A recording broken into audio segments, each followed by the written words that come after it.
Hello everyone, this is Naqeeb Ahmed, cricket and fitness coach. अगर आप मेरे चैनल पे नए हैं दोस्तों तो प्लीज़ सब्सक्राइब कीजिए, क्योंकि ऐसे ऐसे क्रिकेट वीडियोस एंड ड्रिल्स हम हमेशा लाते रहते हैं। मेरे दोस्तों, आज की जो हमारी वीडियो है, आज की जो हमारी टॉपिक है 4 common parts in back lift. तो उसमें मैं आप लोगों को 4 ऐसे पॉइंट्स बताऊंगा जो हम पार्ट्स करते हैं, हम गलती करते हैं बैक लिफ्ट के दौरान। फिर उसके जो नुकसानात हैं वो मैं आप लोगों को बताऊंगा कि उस पार्ट की वजह से हमें क्या नुकसानात होते हैं, और उसके रीजंस मैं आप लोगों को बताऊंगा, और फिर उसके सोल्यूशन मैं आप लोगों को बताऊंगा। लेकिन आप लोगों ने क्या करना है मेरे दोस्तों, वीडियो को बिल्कुल स्किप नहीं करना आज की वीडियो को, क्योंकि अगर आप वो वीडियो स्किप करोगे तो शायद वो पॉइंट आप लोगों से मिस हो जाए जो एक्चुअली में आप लोगों का प्रॉब्लम है। तो सबसे पहले मैं आप लोगों को एज अ बिगिनर जो प्लेयर है उसको ये बताता चलूं कि बैक लिफ्ट है क्या, और बैक लिफ्ट प्रॉपरली हमारा होना कहाँ पे होना चाहिए। तो बैक लिफ्ट जब हम स्ट्रोक के लिए आते हैं मेरे दोस्तों, स्ट्रोक के लिए आते हैं, तो जब पीछे की तरफ हम अपनी बैट ले जाते हैं, तो जहाँ पे जिस पॉइंट पे हमारी बैट चली जाती है उसको हम कहते हैं बैक लिफ्ट। ये तो हो गई बैक लिफ्ट की डिफिनीशन। अब आते हैं मेरे दोस्तों कि प्रॉपरली बैक लिफ्ट कहाँ पे होना चाहिए। तो जो हमारे पास आइडियल बैक लिफ्ट है वो है मेरे दोस्तों फर्स्ट स्लिप की तरफ और सेकंड स्लिप की तरफ।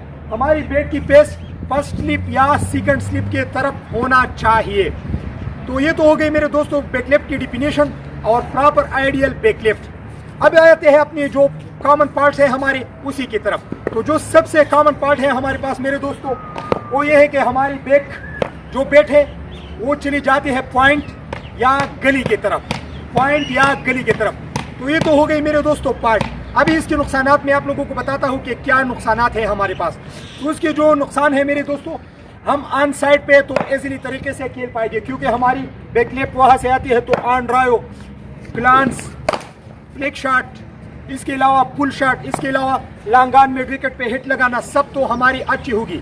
लेकिन आप साइड पे हम नहीं खेल पाएंगे, क्योंकि हमें क्या करना होगा, आप साइड पे ड्राइव्स खेलने के लिए हमने सबसे पहले अपनी बैट यहाँ पे लाना होगा, उसके बाद खेलना होगा। तो इतना टाइम नहीं देता हमें अच्छा पास बॉलर स्विंग के साथ, स्पेस के साथ, तो ये हम फिर स्ट्रगल करेंगे।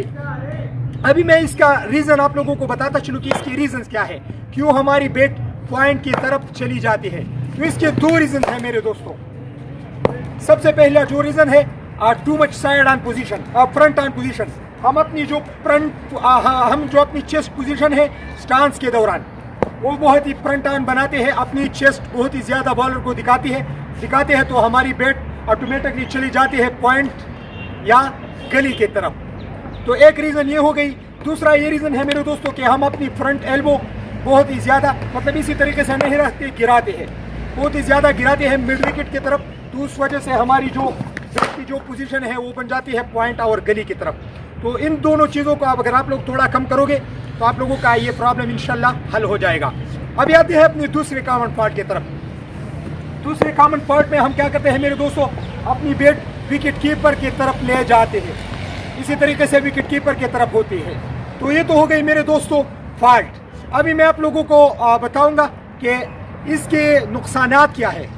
तो इसके नुकसानात ये है मेरे दोस्तों कि इसी बैक लिफ्ट के साथ हम ऑफ साइड पे तो अच्छे तरीके से ड्राइव्स लगाते हैं, अच्छे तरीके से खेल पाते हैं, क्योंकि हमारी बैट रेडी पोजीशन में आ जाती है।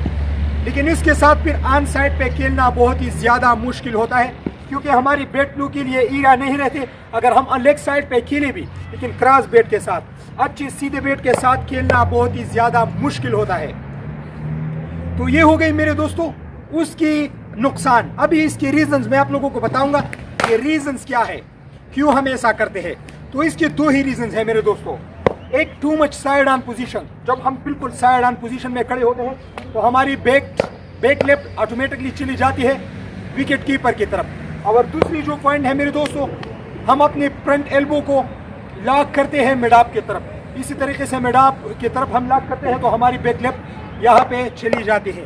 तो इन दोनों चीज़ों को आप लोगों ने थोड़ा कम करना होगा, तो आप अपनी इस प्रॉब्लम को फिर इम्प्रूव कर सकते हो, ठीक कर सकते हो। आगे आते हैं अपने तीसरे फॉल्ट की तरफ मेरे दोस्तों, वेरी लो बैक लिफ्ट। हमारे बॉस प्लेयर्स क्या करते हैं कि इतना छोटा सा बैक लिफ्ट लेते हैं। तो इसके नुकसान में अगर आप लोगों को बताता चलूँ मेरे दोस्तों, तो बहुत ही ज़्यादा सिंपल है।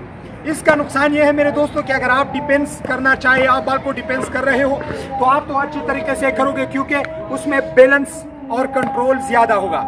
लेकिन मेरे दोस्तों जब आप लोग ड्राइव खेलना चाहो, ड्राइव्स खेलना चाहो मेरे दोस्तों, चाहे जिस डायरेक्शन में भी हो, जिस साइड पे भी हो, उसमें आप लोगों को चाहिए कि आप लोग पावर जनरेट करें।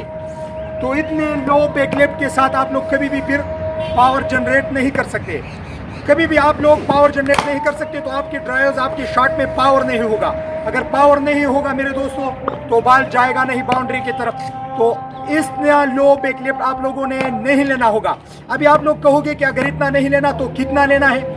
तो जो आइडियल बैक लेफ्ट है हमारे पास, बास प्लेयर ज्यादा लेते हैं, बास कम लेते हैं, लेकिन जो आइडियल बैक लेफ्ट है हमारे पास मेरे दोस्तों वो है हमारी ऑफ साइड की विकेट के टॉप पे, top of the off stump wicket, top of the off stump wicket. ये हमारे पास आइडियल बैक लेफ्ट है। तो ये हो गई हमारे पास मेरे दोस्तों तीसरी कॉमन पार्ट। और आते हैं मेरे दोस्तों अपने आखिरी और चौथे पार्ट्स की तरफ कि हमारी बैक लेफ्ट के दौरान हमारी बैट और बॉडी के दरमियान टू मच गैप होता है, बहुत ही ज्यादा गैप होता है किसी तरीके से। तो इसके क्या नुकसान हैं मेरे दोस्तों? Low balance and less control over the stroke. आपका अपने स्ट्रोक के ऊपर बैलेंस भी नहीं होगा और कंट्रोल भी नहीं होगा, क्योंकि आप अगर अपनी बॉडी से दूर खेलोगे तो कंट्रोल बैलेंस कुछ नहीं होगा। अगर कंट्रोल बैलेंस नहीं होगा तो पावर और प्लेसमेंट भी नहीं होगी। तो आप लोगों की जो शॉट है वो ज़ाया हो सकते हैं और आप लोग आउट हो सकते हैं। अभी आप लोग कहोगे कि अगर इस तरह से नहीं करना तो क्या करना है हमने? तो मेरे दोस्तों आपकी बैक लेफ्ट के दौरान आपकी जो बैट की पोजीशन है, आपकी जो हाथों की पोजीशन है वो होनी चाहिए अनवेस्ट हाइट। यहाँ पे अनवेस्ट height and close to body, इतना क्लोज टू बॉडी मेरे दोस्तों कि आपकी हाथ बॉडी के साथ टच नहीं होना चाहिए, बाकी बिल्कुल यहाँ पे करीब होना चाहिए। तो आप लोगों की पावर भी अच्छी होगी, बैलेंस भी होगी, कंट्रोल भी होगी, सब कुछ होगी। तो ये थी कुछ 4 पॉइंट्स मेरे दोस्तों कि बैक लेफ्ट के दौरान हम क्या 4 ऐसे कॉमन पार्ट्स करते हैं जिसकी वजह से फिर हम खेलने में स्ट्रगल करते हैं। तो उम्मीद करता हूँ आप लोगों को वीडियो पसंद आई होगी। अगर वीडियो पसंद आए हो तो प्लीज़ हमारे चैनल क्रिकेट साइंस को सब्सक्राइब कीजिए, वीडियोज़ को लाइक कीजिए, शेयर कीजिए।